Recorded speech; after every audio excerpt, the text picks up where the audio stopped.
तो बच्चों आज हम लेकर के आए हैं आपके लिए लास्ट ईयर्स के क्वेश्चंस, जिसके बारे में मैंने पहले भी आपसे कहा था कि प्रीवियस ईयर्स में, लास्ट ईयर्स में सीबीएसई बोर्ड में या नीट में जो भी क्वेश्चंस आए हैं स्फेरिकल मिरर्स के, और जो रिफ्लेक्शन वाला पार्ट है स्फेरिकल मिरर्स का, उसके जो भी क्वेश्चंस आए हैं वो हम जो है इस सेशन में, इस क्लास में जो है करेंगे और देखेंगे कि जो हमने टॉपिक पढ़े हैं उनसे रिलेटेड किस तरह के क्वेश्चंस लास्ट ईयर में आ चुके हैं। और पैटर्न तो वही रहता है, पैटर्न चेंज नहीं होता, क्वेश्चंस चेंज हो सकते हैं लेकिन एक जो तरीका है क्वेश्चंस पूछने का वो तकरीबन सेम रहता है। तो आइए देर ना करते हुए देखते हैं। ये हमारा फर्स्ट क्वेश्चन लिखा हुआ है, सीबीएसई बोर्ड 2023 में ये क्वेश्चन आया था और ये पूछा गया है कॉनकेव मिरर के बारे में। तो आइए चलिए देखते हैं क्या क्वेश्चन में कहा गया है। A concave mirror of focal length 12 centimetre forms 3 times magnified virtual image of an object, find the distance of the object from the mirror. तो देखते हैं क्वेश्चन में क्या क्या गिवन है। क्वेश्चन में गिवन है हमारे कि एक कॉनकेव मिरर है जिसकी फोकल लेंथ 12 सेंटीमीटर है। ठीक है, तो कॉनकेव मिरर है, ये हमारा सोल्यूशन है। यहाँ से कॉनकेव मिरर है जिसकी फोकल लेंथ f है कितनी, 12 सेंटीमीटर। तो चलिए थोड़ा सा फील लाने के लिए एक डायग्राम बनाते हैं। कॉनकेव मिरर है, कॉनकेव मिरर की फोकल लेंथ हमको दी है, ये फोकस है, ये पोल है, ये है आपकी फोकल लेंथ 12 सेंटीमीटर। ठीक है, अब ये क्या कह रहा है, concave mirror of focal length 12 centimetre forms 3 times magnified virtual image of an object. 3 times magnified virtual image बना रहा है, यानी हाइट ऑफ इमेज जो है वो 3 टाइम्स है हाइट ऑफ ऑब्जेक्ट के। ठीक है, हाइट ऑफ इमेज और हाइट ऑफ ऑब्जेक्ट में ये रिलेशन गिवन है क्वेश्चन के अंदर। तो हम सब जानते हैं कि मैग्निफिकेशन क्या होता है, मैग्निफिकेशन होता है height of image upon height of object. ठीक, अब यहां से अगर हम देखें तो height of image upon height of object हमारे पास 3 गिवन है। ठीक, तो मैग्निफिकेशन कितना हो गया हमारे पास, 3। ठीक है, अब एक और रिलेशन हमें मालूम है मैग्निफिकेशन का, m is equal to minus v upon u होता है। ठीक है, तो हम इसको लिख सकते हैं, m की वैल्यू यहाँ 3 रख दी जाए, 3 is equal to minus v upon u लिखा जा सकता है। अब यहाँ से अगर हम देखें तो v की वैल्यू भी हमको कुछ मिल रही है, v is equal to minus 3u, v is equal to minus 3u, v is equal to minus 3u। तो हमारे पास v की वैल्यू आ गई माइनस 3u। ठीक है, इतनी ही चीज़ें हमको गिवन है। फाइनली हमसे पूछा क्या गया है, find the distance of the object from the mirror, यानी क्वेश्चन में distance of the object u पूछा जा रहा है, u के बारे में हमसे पूछा जा रहा है। तो u निकालने के लिए वही हमारा mirror formula, 1 upon f is equal to 1 upon v plus 1 upon u. ठीक है, अब हमें क्या करना है, अब हमें करना है कि v की जगह ये वैल्यू माइनस 3u लिखी जाएगी, यानी 1 upon f is equal to 1 upon minus 3u plus 1 upon u. Focal length हमको गिवन है, कितनी है, 12 सेंटीमीटर। इधर आ जाते हैं, फोकल लेंथ हमारे पास है 12, तो हम लेंगे 1 अपॉन माइनस 12। माइनस 12 क्यों लेंगे, क्योंकि इंसिडेंस रे से अपोजिट डायरेक्शन में हमको सारी की सारी डायमेंशन लेनी है और डिस्टेंस लेना है फ्रॉम पोल। तो फोकल लेंथ हो जाएगी minus 12 is equal to minus 1/3u plus 1/u। इसको सिंप्लीफाई करेंगे, सिंप्लीफाई करने के बाद क्या आएगा, ये होगा 3u -1 +3, ठीक है, ये हो गया -1/12। इसको और हम सिंप्लीफाई कर दें तो 2/3u लिखा जा सकता है। -1/12 = 2/3u, u को उधर ले जाएं, 3u = 24 माइनस के, ये 12 इधर चला गया, ये 3u इधर आ गया, तो u की वैल्यू क्या आई? -8 सेंटीमीटर। u की वैल्यू क्या आई? -8 सेंटीमीटर। यानी ऑब्जेक्ट जो है हमारा -8 सेंटीमीटर पर रखा है फ्रॉम द पोल। क्या मतलब? ये पोल है, यहां से -8 सेंटीमीटर यानी तकरीबन कहीं यहां पर हमारा ऑब्जेक्ट ए बी रखा हुआ है, ठीक है। तो ये है हमारा फाइनल आंसर। देख लें एक बार।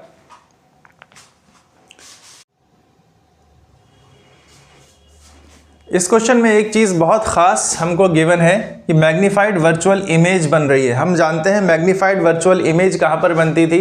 कॉनकेव मिरर के केस में, जब हमारा ऑब्जेक्ट फोकस और पोल के बीच में होता था, ठीक है।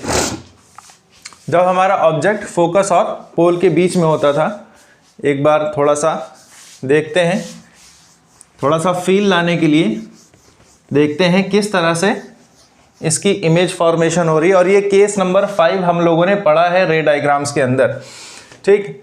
तो कॉनकेव मिरर के केस में मैग्नीफाइड वर्चुअल इमेज सिर्फ एक ही केस में बनती है, और जो कि हमने पढ़ा है केस नंबर 5। और वो क्या होता है? जब ऑब्जेक्ट हमारा फोकस और पोल के बीच में रखा होता है, ठीक। अब क्वेश्चन में गिवन था कि मैग्नीफाइड वर्चुअल इमेज बन रही है। इसका मतलब ये है, अगर हमने रे डायग्राम्स ठीक से पढ़े हैं और हमको इसकी नॉलेज है, कॉन्सेप्ट क्लियर है कि अगर वर्चुअल इमेज बन रही है कॉनकेव मिरर के केस में मैग्नीफाइड वर्चुअल इमेज, इसका मतलब ये है कि ये केस नंबर 5 है और ऑब्जेक्ट हमारा फोकस और पोल के बीच में ही रखा हुआ है। और इमेज फॉर्मेशन कुछ इस तरह से हो जाएगा, ये गई फोकस से और ये हुआ ऑब्लिक इंसिडेंस, और ये आगे जाके कहीं रेज मीट करेंगी, और ये हमारा क्या बनेगा? ये हमारी बनेगी वर्चुअल इमेज, ठीक है, A' B', ये A और ये B। तो ये सिर्फ एक केस था, केस नंबर 5 कॉनकेव मिरर के केस में, जिसमें इमेज वर्चुअल और इरेक्ट बन रही थी और मैग्नीफाइड भी बन रही थी, ठीक है। तो हमको एकदम समझ में आ जाना चाहिए कि ये क्वेश्चन में हमसे क्या कह रहा है। अब देखें, क्वेश्चन में हमको ये मालूम नहीं था कि ऑब्जेक्ट डिस्टेंस क्या है, लेकिन जब हमने सॉल्व किया है तो ऑब्जेक्ट हमारा कितना आंसर आया है?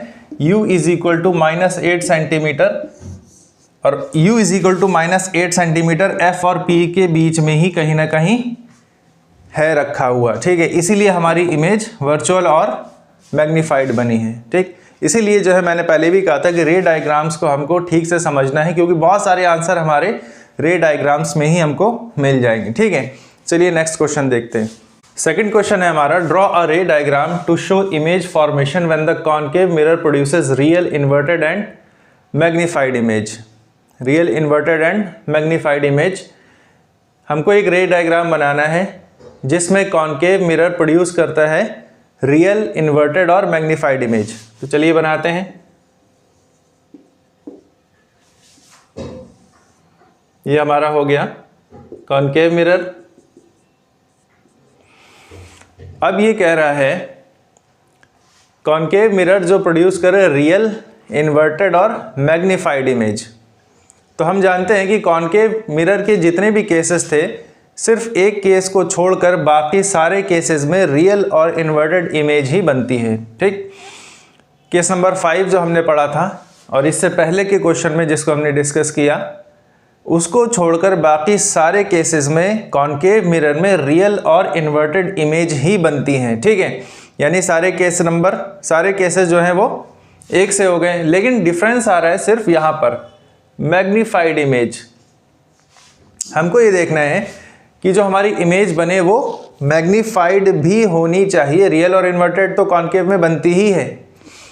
अब ये सोचने वाली बात है कि मैग्नीफाइड इमेज कौन से केस में बनती है। तो चलिए पहले थोड़ा सा हम समझते हैं। मैंने आपको बताया था कि कॉन्केव मिरर के केस में जैसे जैसे ऑब्जेक्ट नज़दीक जाता है मिरर के, इमेज हमारी पीछे की डायरेक्शन में बनना शुरू होती है, और जैसे जैसे ऑब्जेक्ट आगे जाता है इमेज हमारी पीछे आती है और मैग्नीफाइड होती चली जाती है। जैसे फॉर एग्जांपल अगर हमारी इमेज सेंटर ऑफ कर्वेचर पे रखी है, ठीक है, तो ऑब्जेक्ट हमारा अगर सेंटर ऑफ कर्वेचर पे रखा हुआ है तो इसकी जो इमेज बनती थी वो भी सेंटर ऑफ कर्वेचर पे ही बनती थी, ऑफ द सेम साइज, ठीक है, ऑफ द सेम साइज की ही ये इमेज हमारी बनती थी अगर ऑब्जेक्ट रखा है सेंटर ऑफ कर्वेचर पर। सेंटर ऑफ कर्वेचर से अगर हम आगे बढ़ते हैं फोकस की तरफ, तो हमारी जो इमेज थी वो कहाँ बनती थी, beyond the centre of curvature, और ऑब्जेक्ट का जो साइज है उससे बड़े साइज की इमेज बनती थी, ठीक है, याद अगर आ रहा होगा तो। इसी तरह से फोकस पे जब हमारी इमेज बनेगी, रखी जाएगी, ऑब्जेक्ट रखा जाएगा, तो इसकी इमेज और पीछे की डायरेक्शन में और मैग्नीफाइड बनेगी, ठीक। तो क्वेश्चन में हमसे क्या कहा जा रहा है, क्वेश्चन में हमसे कहा जा रहा है रियल, इन्वर्टेड और मैग्नीफाइड इमेज इसकी हमारी बनेगी, आप ऐसा केस बनाएं, ठीक। तो ऐसा केस मैंने अभी आपको बताया कि जैसे ही हम सेंटर ऑफ कर्वेचर से आगे बढ़ेंगे वैसे ही हमारी इमेज ऑब्जेक्ट के साइज से मैग्नीफाइड हो जाएगी, ठीक है। जैसे कि हम इसको बना लें, ये ऐसे गया और ये फोकस से ये हमारी एक रे निकली है, ये ऑब्जेक्ट ए भी है। दूसरी रे कहाँ से पास करेंगे, दूसरी रे पास कर सकते हैं हम फोकस से। फोकस से हमने एक रे पास करी और फोकस से रे पास होने के बाद parallel to the parallel principal axis हो जाती हैं। तो ये हमारी कुछ इस तरह से image A dash B dash की फॉर्मेशन होगी। तो ये हमारा रे डायग्राम हो गया किस केस का, कि इमेज हमारी रियल भी है क्योंकि रियल रेज के मीट होने से बन रही है, इन्वर्टेड भी है और मैग्नीफाइड भी है। ये हमारा क्वेश्चन नंबर 2 हो गया जो कि सीबीएसई में 2018 में हमसे पूछा गया। इसी के बाद नेक्स्ट क्वेश्चन है define the term focal length. Focal length क्या होता है, इसको हमें डिफाइन करना है और with the help of ray diagram हमको रिलेशन बताना है focal length is equal to r/2। ये प्रूफ करके हमें दिखाना है एज इट इज़, जो थ्योरी में हमने पढ़ा था एज इट इज़ यहाँ पर हमको करके दिखाना है। सीबीएसई 2020 का ये क्वेश्चन आया हुआ है, ठीक। चलिए बात करते हैं नेक्स्ट क्वेश्चन की। तो अब क्वेश्चन आ गया हमारा, an object is kept in front of A concave mirror. अगर कोई object in front of concave mirror रखा हुआ है तो सबसे पहले हमें क्या करना है, complete the ray diagram to show the image formation. एकदम समझ में आ जाना चाहिए इसका आंसर क्या है। अगर रे डायग्राम्स हमने ठीक से पढ़े हैं कि अगर ऑब्जेक्ट हमारा सी के बियॉन्ड रखा हुआ है तो इसकी इमेज कहाँ पर बनेगी। चलिए एक बात देख लेते हैं। ये हमारा कॉनकेव मिरर है, ये इसका फोकस और ये सेंटर ऑफ कर्वेचर हो गया, ये इसका पोल हो गया। ऑब्जेक्ट हमारा कहीं यहाँ पर रखा हुआ है ए बी, ठीक है। ये हमारी रह गई, ये रह गई और ये हमारी फोकस से पास करेगी, ठीक। नेक्स्ट रे जो हमारी निकलेगी वो कहाँ से निकलेगी, वो भी फोकस से ही गुजरेगी। ये फोकस से गई और रिफ्लेक्ट बैक होके यहाँ पर दोनों रेज का ये पॉइंट मीट हो रहा है। ये हमारी ए डैश और बी डैश। तो ये इसका रे डायग्राम हो गया। अगर रे डायग्राम्स आपने ठीक से पढ़े हैं तो आपको समझ में आ गया होगा कि कहाँ से ये सब चीज़ें हो रही हैं। तो complete the ray diagram to show the image formation हो रही है बिटवीन सी एंड एफ। ये इसका आंसर हो गया। नेक्स्ट क्वेश्चन है how will the position and intensity of image be affected if the lower half of the mirrors reflecting surface is painted black. ये कह रहा है ये जो मिरर है इसका लोअर हाफ अगर हमने जो रिफ्लेक्टिंग सरफेस है ये वाली इसको हमने ब्लैक कलर से पेंट कर दिया, तो अब जो इमेज फॉर्मेशन हुई है उस पर क्या फ़र्क पड़ने वाला है। अच्छा कॉन्सेप्चुअल क्वेश्चन है, थोड़ा सा दिमाग लगेगा, ज़्यादा नहीं, थोड़ा सा दिमाग लगाने पर इसका आंसर हमको मालूम चल जाएगा। सोचिए क्या आंसर हो सकता है कि अगर हमने लोअर हाफ को पेंटेड ब्लैक कर दिया है तो अब इस इमेज पर क्या इफेक्ट पड़ेगा। तो क्या आंसर होना चाहिए इसका, लोअर हाफ को हमने पेंट कर दिया है इस यहाँ पर, इसका मतलब ये हुआ कि रिफ्लेक्शन यहाँ से बहुत ज़्यादा कम हो जाएगा रे का, या तो बिल्कुल ही ख़त्म हो जाएगा या फिर थोड़ा बहुत रहेगा, ठीक है। लेकिन रेज जिस तरह से आई हैं उसी पाथ पर आएंगी, उसी तरीके से रिफ्लेक्ट करेगी, चाहे वो ये वाली रे हो या फिर फोकस से गुजरी हो। इमेज फॉर्मेशन तो यहीं पर होगी, सबसे पहले तो यही पूछा है ना इसने, how will the position of the image be affected. तो पोजीशन तो सेम रहेगी क्योंकि जो रेज हैं वो तो अपने पाथ पर ही चलेंगी, ठीक है। तो इसका फर्स्ट पार्ट का आंसर हमारा है position of image remains same. Position of image हमेशा सेम रहेगी क्योंकि पाथ ऑफ रे जो है वो भी सेम ही है, चाहे हमने मिरर को पेंट कर दिया हो। सेकंड पार्ट है इसका कि इंटेंसिटी पे क्या फ़र्क पड़ेगा। इंटेंसिटी से मतलब जितनी क्लियर इमेज हमारी स्क्रीन पर बन रही थी क्या उतनी ही क्लियर बन पाएगी, उतनी ही साफ और शफाफ बन पाएगी। तो जवाब है नहीं। क्यों? क्योंकि यहाँ पर जो रिफ्लेक्शन हो रहा है वो बहुत ज़्यादा कम हो रहा है, जिसकी वजह से यहाँ पर जो ये इमेज बनेगी ये धुंधली इमेज बनेगी और बहुत हल्की इमेज बनने वाली है, ठीक है। तो इंटेंसिटी ऑफ द इमेज कैसे अफेक्टेड होगी, intensity of image will be very low, ठीक है।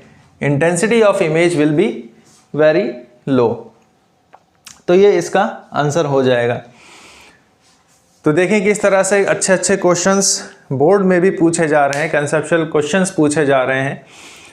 नीट में और इससे अच्छे क्वेश्चन पूछे जाएंगे। अभी सीबीएसई बोर्ड के हम क्वेश्चंस ले रहे हैं, उसके बाद हम नीट के भी क्वेश्चन लेंगे। तो मेरे ख्याल से अभी तक थोड़ा बहुत आपको समझ में आने लगा होगा कि किस तरह के क्वेश्चंस जो है वो पूछे जाते हैं, ठीक है। तो चलिए अगला क्वेश्चन देखते हैं कौन सा होने वाला है।